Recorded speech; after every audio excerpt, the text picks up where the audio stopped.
जी हाँ, इस वीडियो में हम सीखेंगे विराम कोण किसे कहते हैं।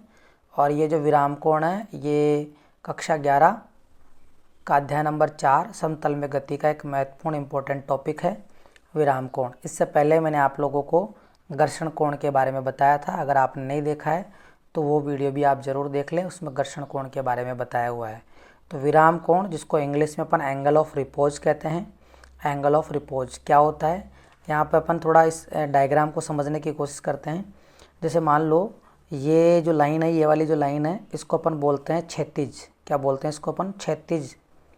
क्षैतिज रेखा बोल दो या फिर क्षैतिज तल बोल दो, ठीक है। इसको अपन क्षैतिज तल भी बोल सकते हैं। और ये जो लाइन आप देख रहे हो इसको अपन बोलते हैं नत समतल, मतलब नत समतल है ये। इसको अपन नत समतल भी बोलते हैं। इसको अपन इंक्लाइंड सरफेस भी बोल सकते हैं। इसको अपन आनत तल भी बोल सकते हैं। आनत तल। आनत तल का मतलब होता है जैसे फिसल पट्टी होती है ना, किसी कोण पर झुकी हुई रहती है, उसको अपन बोलते हैं आनत तल।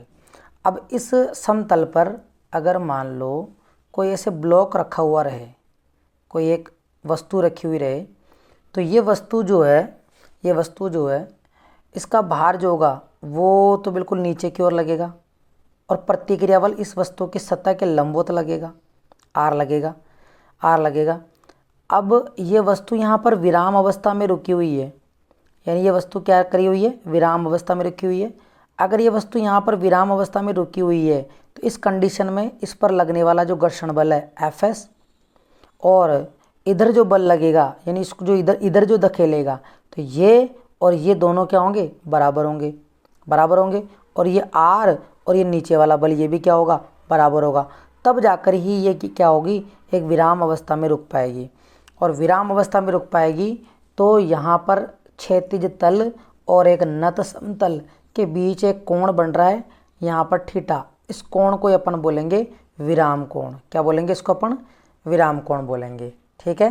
तो ये विराम कोण होगा। अब हमें इस विराम कोण का सूत्र भी स्थापित करना है।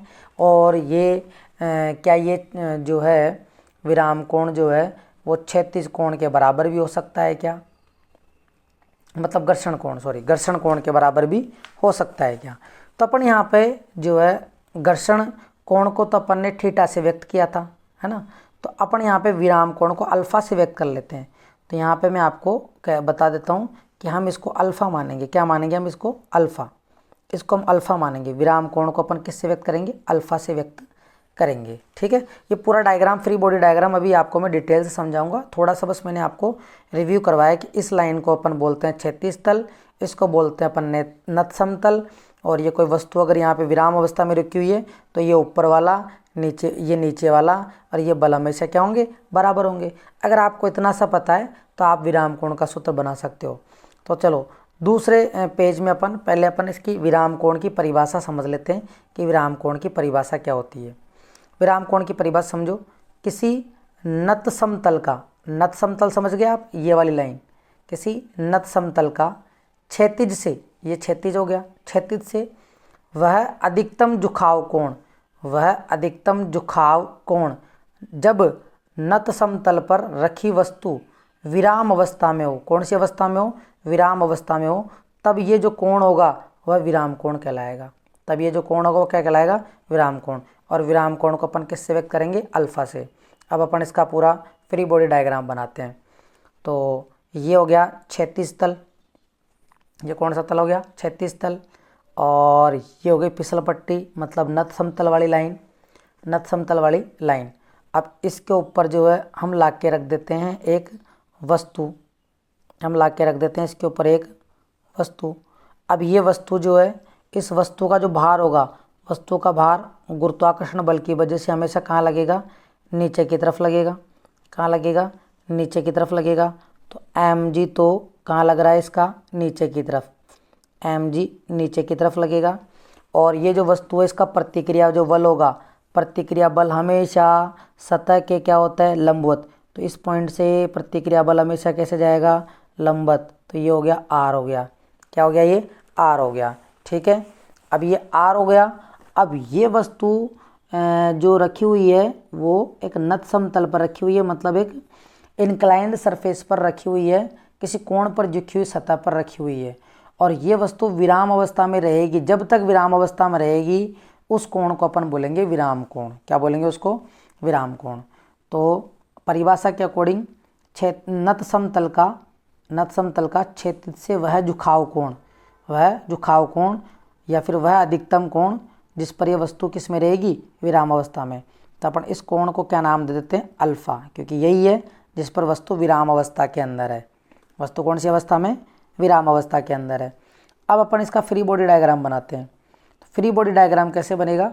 फ्री बॉडी डायग्राम के लिए हम यहाँ पर जो है पहले इस प्रतिक्रिया बल, ये प्रतिक्रिया बल जा रहा है, तो ये प्रतिक्रिया बल को बैलेंस करने के लिए नीचे की तरफ इसी के जस्ट लंबवत एक बल काम करेगा और वो बल क्या होगा वो अभी हम पता लगा लेंगे। ये मैं लाइन दोबारा ड्रॉ कर देता हूँ।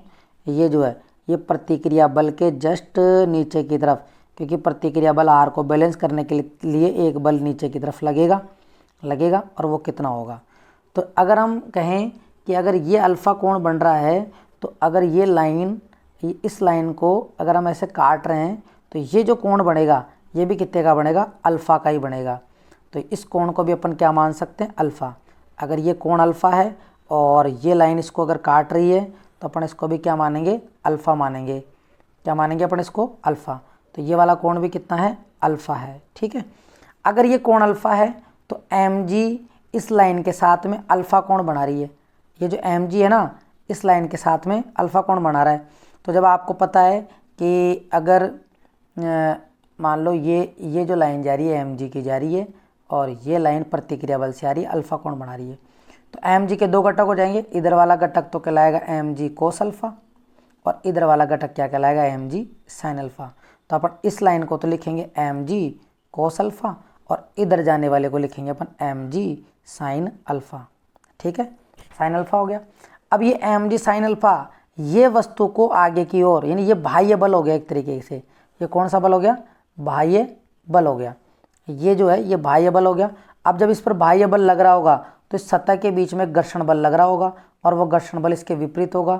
उस घर्षण बल को अपन बोल देते हैं एफ एस। क्या बोल देते हैं? F S.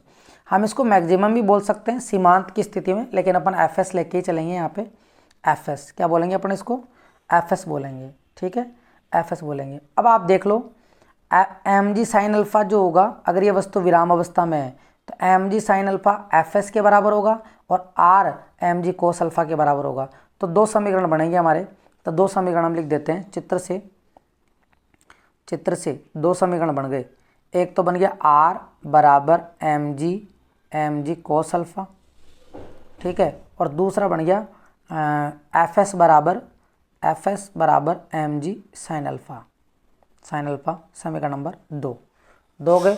हमें अल्फ़ा ज्ञात करना है। जब आपके पास अगर ऐसा समीकरण आ जाए तो आपको अल्फ़ा ज्ञात करना है। तो अल्फ़ा ज्ञात करने के लिए वही tan, तो बताओ मैं इसको tan कैसे बना सकता हूँ समीकरण नंबर 2 को और 1 को। तो अगर मैं समीकरण नंबर 2 में 1 का भाग लगा दूँ, समीकरण नंबर 2 में 1 का भाग देने पर तो भाग देने पर देखो क्या आएगा? भाग देने पर आएगा समीकरण नंबर 2 में दे रहे हैं F S upon capital R और इधर वाला M G sine alpha upon M G cos alpha. M G से एम जी चला जाएगा तो साइन अल्फ़ा बटा कोस अल्फ़ा क्या बचेगा? Tan alpha. और जो यहाँ पे बचा हुआ है F S upon capital are, तो एफ एस को अपन क्या लिख सकते हैं? क्योंकि एफ एस बराबर क्या होता है? म्यू एस गुणा कैपिटल आर, जानते हैं अपन। तो एफ एस की जगह क्या लिखेंगे? म्यू एस कैपिटल आर बटा आर से आर कट गया तो क्या बचा? म्यू एस बराबर टेन अल्फ़ा। क्या बचा? म्यू एस बराबर टेन अल्फ़ा बन गया। अब आप यहाँ पे ये देखो, सेम अगर अपन तुलना करें, अपन ने घर्षण कोण में देखा था कि म्यू एस का जो मान होता है वो टेन थीटा के बराबर होता है। ये घर्षण कोण है, और ये जो है ये विराम कोण है। ये कौन सा कोण है? विराम कोण है। तो अपन यहाँ पे भी कह सकते हैं कि विराम कोण की स्पर्शजा का मान स्थैतिक घर्षण गुणांक के बराबर होता है। और यहाँ पर अपन ने कहा था कि घर्षण कोण की स्पर्शजा का मान स्थैतिक घर्षण गुणांक के बराबर होता है। तो अगर अपन इस समीकरण नंबर 3 की और 4 की अगर तुलना करें तो क्या होगा, tan अल्फ़ा बराबर tan थीटा होगा। tan से tan चला जाएगा तो अल्फ़ा बराबर क्या बचेगा, थीटा। तो हम कह सकते हैं कि विराम कोण और अल्फ़ा घर्षण कोण का मान क्या होता है, बराबर होता है, बराबर होता है। तो हम यहाँ पे कह सकते हैं कि अल्फ़ा और थीटा दोनों क्या होंगे, बराबर होंगे। और हमने वो का वही सूत्र निकाल दिया कि भाई जो आपको घर्षण वो निकालना है, अल्फ़ा निकालना है, तो अल्फ़ा बराबर हो जाएगा tan inverse mu S, tan inverse mu S. Alpha का सूत्र ही हो जाएगा और थीटा का सूत्र क्या हो जाएगा, वही tan inverse mu S. tan inverse क्या हो जाएगा, म्यू एस हो जाएगा। तो बहुत आसान था। इस तरीके से जो है हम घर्षण कोण के बारे में भी और विराम कोण के बारे में बता सकते हैं। तो दोनों का सूत्र मिलता जुलता ही है और घर्षण कोण और विराम कोण क्या होते हैं, बराबर होते हैं। यहाँ पर मैं आपको एक चीज़ और बता देता हूँ, कहीं में आप देखोगे तो इस एफ एस को मैक्सिमम लिखा हुआ मिलेगा आपको, मैक्सिमम मतलब इसको सीमांत संतुलन की स्थिति में माना हुआ है, सीमांत संतुलन की स्थिति में, तब आप एफ एस को एफ एस मैक्सिमम बोल सकते हो और कोई दिक्कत नहीं। अगर आप ये का ये लिखते हो तो ये का यही आपके लिए सही रहेगा। तो ये लो, ये विराम कोण भी हो गया कंप्लीट, घर्षण कोण हो गया, विराम कोण हो गया। ठीक है, मिलते हैं नेक्स्ट वीडियो में, तब तक के लिए खुश रहो, आबाद रहो, जय हिंद।